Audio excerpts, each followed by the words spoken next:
Olá, especializandos em gestão e saúde. Sejam bem-vindos a essa videoaula sobre gestão financeira do SUS. Eu sou a professora Poliana Borges e temos um objetivo com esta aula. Nós desejamos que com essa aula você possa ter o seu processo de aprendizagem facilitado acerca do financiamento do nosso sistema de saúde brasileiro, que é o SUS. Nesta aula, eu lhe proponho que você conheça, então, alguns temas e preparei, então, um plano de aula para que a gente possa seguir. A primeira coisa que nós vamos estudar são as fontes financeiras para o gasto público em saúde, o financiamento do nosso Sistema Único de Saúde. Propus fazer um resgate histórico sobre a alocação dos recursos no SUS. Também veremos as receitas do SUS, que são empregadas segundo o ente federado. E aí vamos dar um passeio sobre a nova proposta de financiamento para o Sistema Único de Saúde que está sendo proposto e está em discussão nacional. E encerraremos comentando sobre os desafios para o gestor em relação ao financiamento. Na saúde, a principal fonte de recursos financeiros são os tributos. E esses tributos eles podem ser do tipo impostos e também contribuições sociais. Os impostos são tributos sem destino pré-definido e que dependem das decisões dos governantes para sua alocação. Mas as contribuições sociais são destinadas especificamente para um fim. Esse é o caso das contribuições sociais para a Seguridade Social no Brasil. Além destes, existe a possibilidade que doações ou empréstimos internacionais sejam fontes de recursos. E esta é uma importante fonte de financiamento para os países mais pobres. No financiamento privado da saúde, as pessoas também podem comprar os serviços diretamente dos prestadores, ou contribuir para um plano de saúde individualmente, ou ainda com a cooperação das empresas onde trabalham. Os modelos de financiamento da saúde, eles estão diretamente ligados ao modelo de sistema de saúde adotado pelo país. Então, se, por exemplo, o modelo do sistema de saúde for do tipo seguro social, onde as pessoas compulsoriamente têm descontados em seu pagamento mensal uma contribuição para a saúde, essas contribuições compulsórias serão as fontes de recursos públicos para a saúde. E no Brasil, nós já tivemos essa experiência no século passado com as caixas e institutos de aposentadorias e pensões e o Instituto Nacional de Assistência Médica da Previdência Social, o antigo INAMPS. Já nos países com sistema universal, o financiamento da saúde se dá pelos tributos recolhidos. E em sistemas liberais, o financiamento se daria essencialmente pelos gastos privados. Mas esses modelos liberais eles têm sofrido várias mudanças, como é o caso dos Estados Unidos, que é o melhor exemplo de país que usa o modelo de sistema liberal. E lá já se tem visto uma mistura entre parte do sistema sendo financiado pelos tributos e também pelas contribuições em folhas de pagamento salarial, mas ainda continuam sendo os gastos privados a principal contribuição para o financiamento da saúde. O financiamento do sistema de saúde brasileiro, ele herdou um modelo de sistema de saúde anterior ao SUS. E a despeito de nosso sistema ser universal e integral na Constituição, em relação ao financiamento, ele por vezes se aproxima ao sistema liberal mais do que ao universal, que era o nosso desejo e o desejo do legislador constitucional.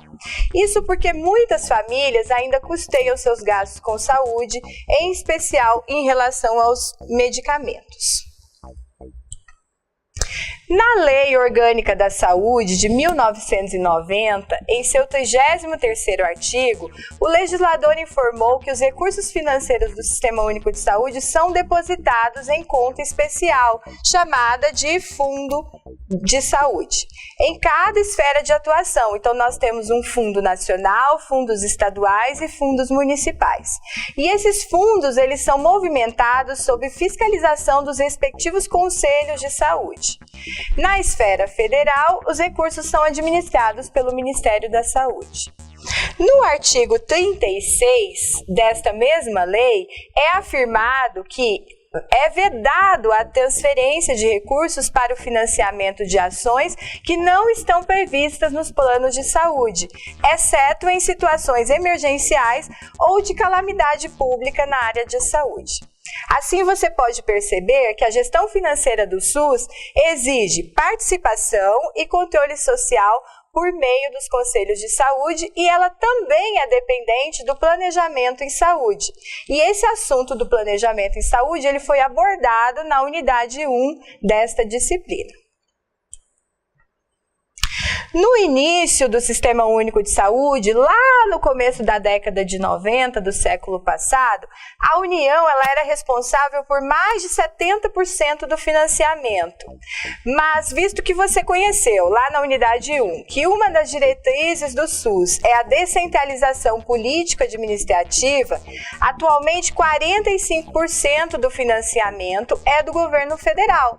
O restante ficou a cargo dos estados e municípios e nós vamos ver mais à frente um percentual de contribuição de cada ente federado.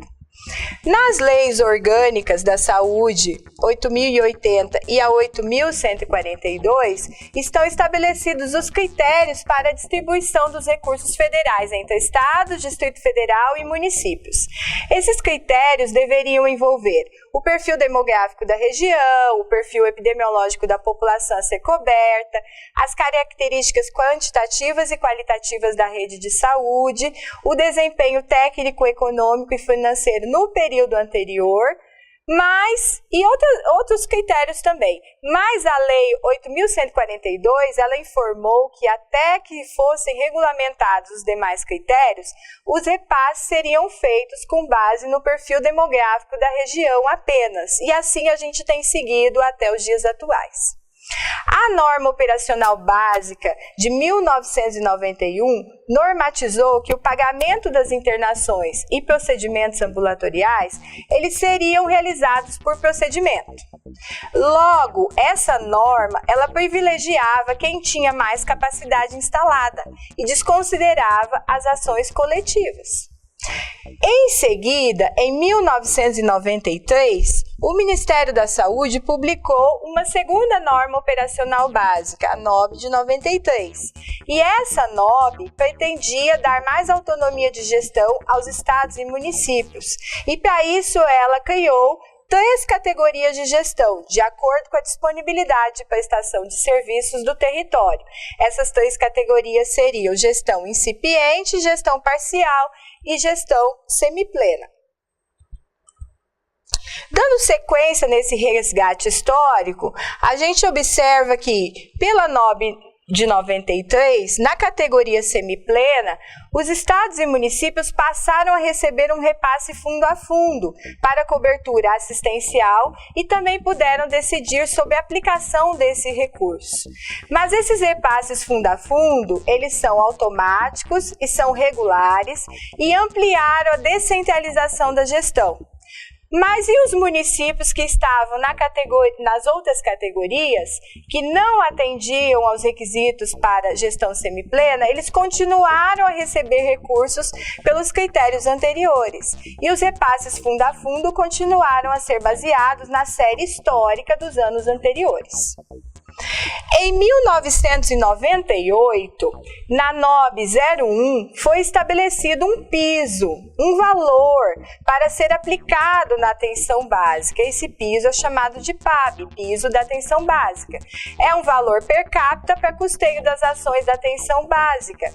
E essa NOB também criou incentivos para programas específicos de atenção básica, como a Estratégia de Saúde da Família e os agentes comunitários de saúde. Nessa norma também, os tipos de gestão foram reclassificados em 2 tipos de gestão apenas: gestão plena da atenção básica e gestão plena do sistema. E, por fim, os recursos para média e alta complexidade foram baseados em tetos financeiros que foram construídos em valores repassados em anos anteriores. Com as mudanças instituídas pela NOB 01 de 1998, aumentaram os repasses fundo a fundo. mas as transferências foram vinculadas. E aí, no início dos anos 2000, havia mais de 80 vinculações aos programas específicos. Essas vinculações são destinos pré-definidos pelo Ministério da Saúde para uso do recurso que é transferido do governo federal para estados e municípios. Isso gerou perda de autonomia ao gestor. Em 2006, foi proposto o Pacto da Saúde, que você vai estudar na unidade 5 dessa disciplina. E nesse Pacto da Saúde foram estabelecidos 5 blocos de financiamento. O primeiro deles é o bloco da atenção básica, o segundo, bloco da média e alta complexidade da assistência, um terceiro bloco de financiamento voltado para a vigilância em saúde, um quarto bloco para assistência farmacêutica e um quinto bloco para gestão. Esses blocos, eles ajudaram na flexibilidade para o gestor, mas não alteraram os critérios de distribuição. Porque a nossa distribuição atual, ela não considera as desigualdades regionais, como, por exemplo, as desigualdades demográficas, epidemiológicas e socioeconômicas, na hora de definir os repasses, a despeito disso ter sido previsto lá na Lei 8.080, desde 1990, que eu falei no começo dessa aula. A Lei 141 de 2012 regulamentou uma emenda constitucional número 29 do ano de 2000. E nesta lei que regulamenta a emenda 29, está explicitado que a União deve aplicar anualmente para ações e serviços públicos de saúde o montante correspondente ao valor empenhado no exercício financeiro anterior, ou seja, o valor do ano anterior, acrescido de, no mínimo, o percentual correspondente à variação nominal do PIB, o Produto Interno Bruto.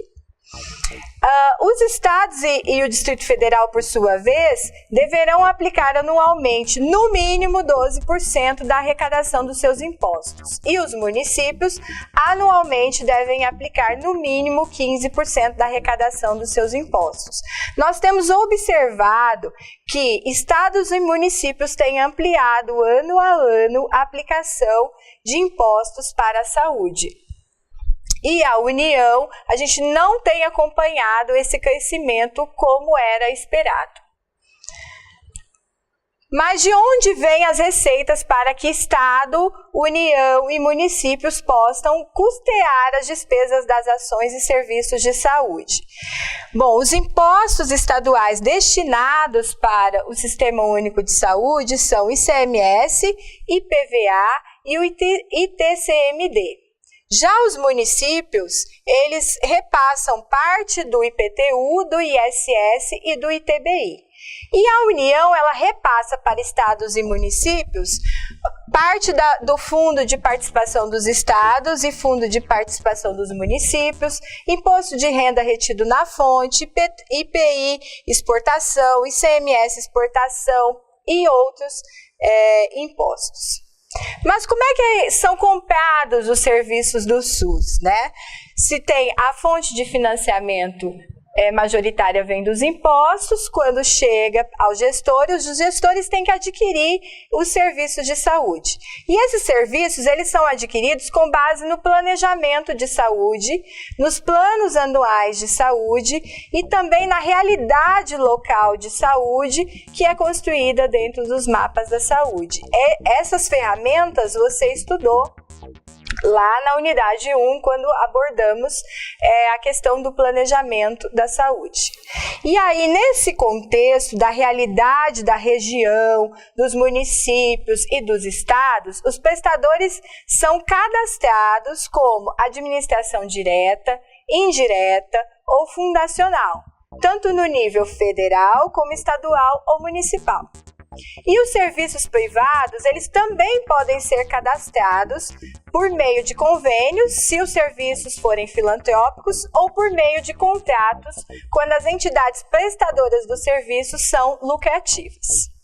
E os gestores firmam termos de compromissos de gestão ou termos de contrato de prestação de serviços com os prestadores, a fim de garantir o controle dos serviços adquiridos. O financiamento do Sistema Único de Saúde é uma grande dificuldade que o SUS enfrenta desde quando foi criado e um grande tema de discussão entre todos os pensadores, entre a comunidade. É um assunto que sempre está em voga. E o governo federal tem repensado esse financiamento. Você viu nesse resgate histórico que eu fiz com vocês sobre a alocação dos recursos que nós já passamos várias estratégias. E atualmente a Comissão Intergestores Tripartite e o Conselho Nacional de Saúde têm pensado em dividir o financiamento para a saúde em apenas duas categorias. Um financiamento para custeio e um financiamento para investimento. Essa nova proposta de financiamento que começou a ser discutida no início de 2017, deve ser implantada provavelmente a partir de 2018 ou nos próximos anos, é esperado que esse financiamento ele se fundamente nos planos de saúde que são elaborados nos municípios, estados e na União. Então, de forma ascendente, esses planos de saúde são construídos e eles devem ser cumpridos. E o investimento e o custeio deve ser baseado naquilo que está no financiamento. Só serão pagas as ações que estão previstas nestes planos de saúde. Esse novo financiamento, ele vai se chamar, até o momento, SUS Legal. E os projetos que serão propostos deverão ser qualificados e acompanhados por indicadores e metas pactuadas previamente dentro dos planos de saúde e dentro dos planejamentos de saúde. E o Ministério, por sua vez, fará o seguimento do uso dos recursos, tanto de custeio quanto investimento, por meio dos sistemas e-saúde. Bom, como você pôde ver até o momento, a questão do financiamento é um desafio para o Sistema Único de Saúde. E é um grande desafio para você, gestor em saúde. Por que é um desafio? Porque nós necessitamos ainda de aumentar a participação das 3 esferas de governo no volume que é aplicado para a saúde.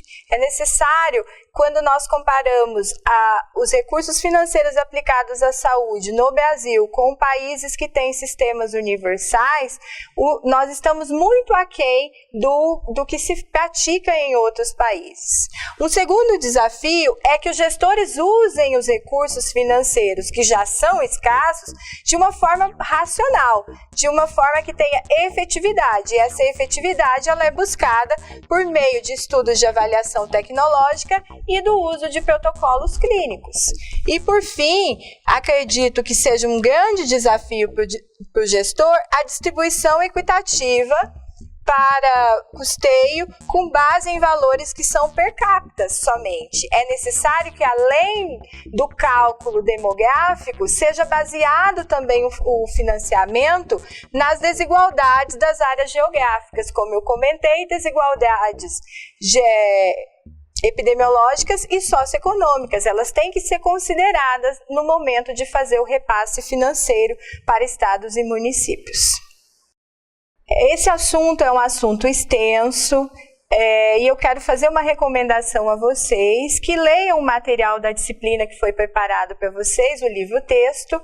Leiam também o material que eu preparei como professora formadora para vocês, está tudo no AVA. E quero fazer a indicação de um site interessante, que é o CIOPS. Ele está disponível dentro do DataSUS, vai ser colocado o link para vocês no AVA, e aqui neste portal você consegue obter informações sobre o financiamento do Sistema Único de Saúde.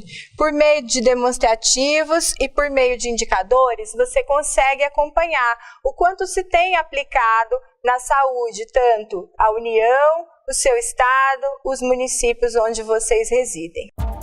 Foi um grande privilégio estar com vocês nestes momentos. Esse assunto é um assunto extenso, é intrigante, requer continuidade nos estudos. Eu recomendo que você vá ao seu livro-texto, que leia o que foi ofertado para você no AVA e não deixe acumular as atividades. Desejo-lhe muito bons estudos e até a próxima.